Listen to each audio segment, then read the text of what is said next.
The Moon Underwater. My favorite public house, the Moon Underwater, is only 2 minutes from a bus stop, but it is on a side street, and drunks and rowdies never seem to find their way there, even on Saturday nights. Its clientele, though fairly large, consists mostly of regulars who occupy the same chair every evening and go there for conversation as much as for the beer. If you are asked why you favor a particular public house, it would seem natural to put the beer first, but the thing that most appeals to me about the Moon Underwater is what people call its atmosphere. To begin with, its whole architecture and fittings are uncompromisingly Victorian. It has no glass-topped tables or other modern miseries, and, on the other hand, no sham roof beams, ingle nooks, or plastic panels masquerading as oak. The grained woodwork, the ornamental mirrors behind the bar, the cast-iron fireplaces, the florid ceiling stained dark yellow by tobacco smoke, the stuffed bull's head over the mantelpiece, everything has the solid, comfortable ugliness of the 19th century. In winter, there is generally a good fire burning in at least 2 of the bars, and the Victorian layout of the place gives one plenty of elbow room.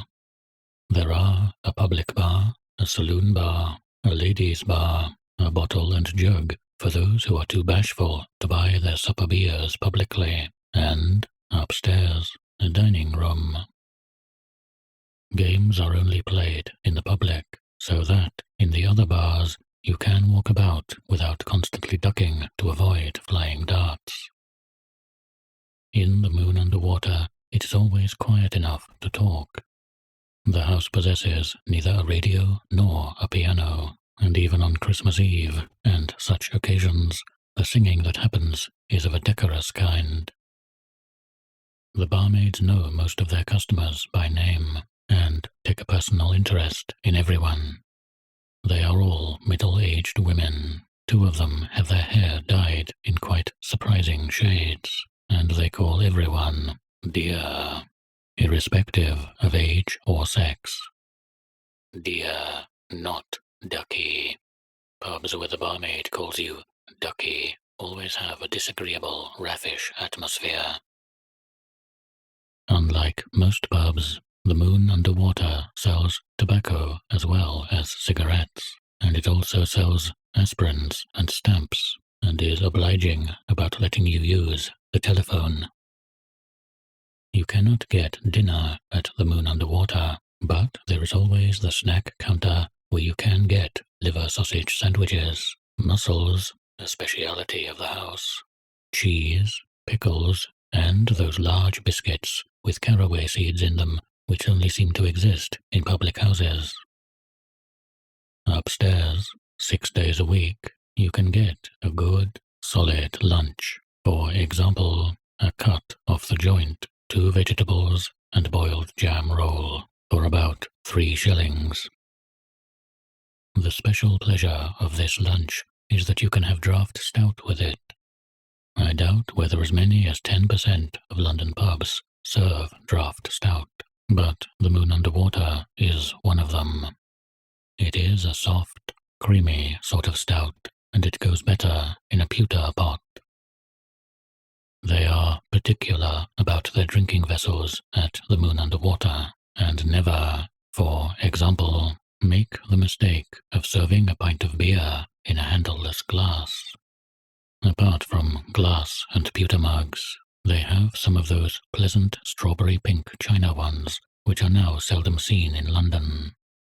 China mugs went out about 30 years ago because most people like their drink to be transparent, but, in my opinion, beer tastes better out of china.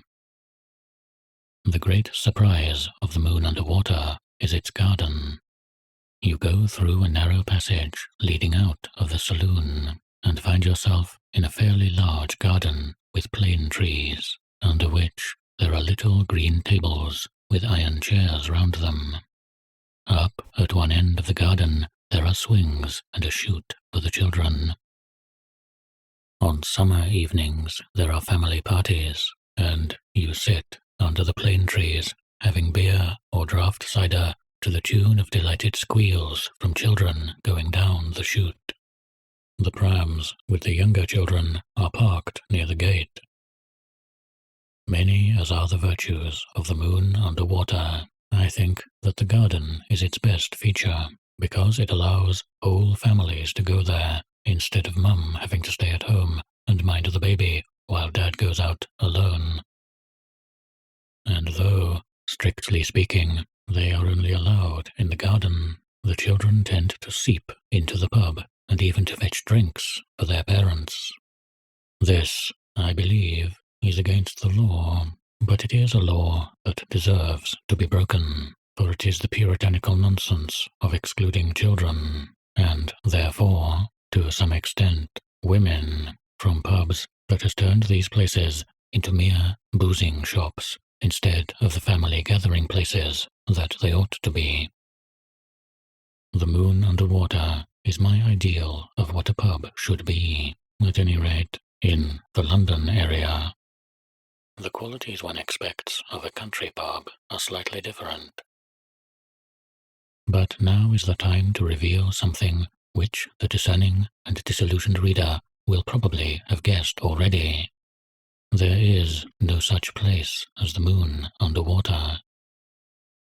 That is to say, there may well be a pub of that name, but I don't know of it, nor do I know any pub with just that combination of qualities.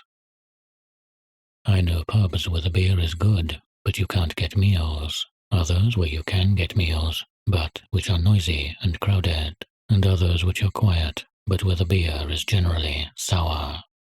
As for gardens, offhand, I can only think of 3 London pubs that possess them. But, to be fair, I do know of a few pubs that almost come up to the moon under water. I have mentioned about 10 qualities that the perfect pub should have, and I know one pub that has 8 of them. Even there, however, there is no draft stout and no china mugs. And if anyone knows of a pub that has draft stout, open fires, cheap meals, a garden, motherly barmaids, and no radio, I should be glad to hear of it, even though its name were something as prosaic as the Red Lion or the Railway Arms.